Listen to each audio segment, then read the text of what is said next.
নমস্কাৰ সকলোকে আজি এটা ধুনীয়া টিপছ লৈ আহিছোঁ আৰু এনেকুৱা ধৰণৰ টিপছবোৰ পাই থাকিবৰ কাৰণে প্লিজ আপোনালোকে মোৰ চেনেলটো ছাবস্ক্ৰাইব কৰি লওক।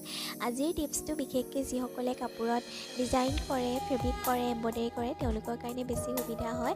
আৰু মই ইয়াতে কি কৰিছোঁ যে আমি যেতিয়া কাপোৰ এযোৰ কৰোঁ তেতিয়া তাতে ধুনীয়াকৈ ডিজাইনবোৰ আঁকি ল'ব লগা হয় আৰু সেই আগতে ঘঁহনি খাই ডিজাইনটো বেয়া হৈ যায় আৰু সেই ডিজাইনটো আমি ভাল কৰি ল'বৰ কাৰণে এখন বগা ট্ৰান্সপাৰেণ্ট পলিথিনৰ মাজত ভৰাই যেতিয়া আমি আঁকিম তেতিয়া কোনো কাৰণত বেয়া নহয়, সদায় কাৰণে ভাল হৈ থাকে। মই কেনেকৈ ব্যৱহাৰ কৰিছোঁ আপোনালোকে ভিডিঅ'টোত চাব।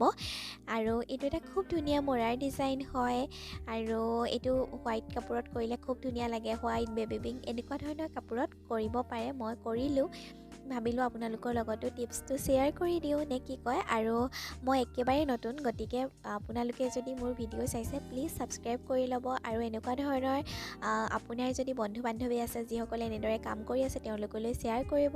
ডিজাইনটো খুব ধুনীয়া হয়, মই দি দিছোঁ, ভালদৰে আপোনালোকে স্ক্ৰীনশ্বট মাৰি ল'ব পাৰিব। আৰু শেষত এখন ফটো এড কৰি দিছোঁ মই কৰা। কালাৰটো কেনেকুৱা লাগিছে জনাব দেই। মিচিং কৰিছেনে, মৰাজনী ভাল লাগিছেনে, কমেণ্ট কৰি জনাব। ভিডিঅ'টো চোৱাৰ বাবে অশেষ ধন্যবাদ। Bye bye.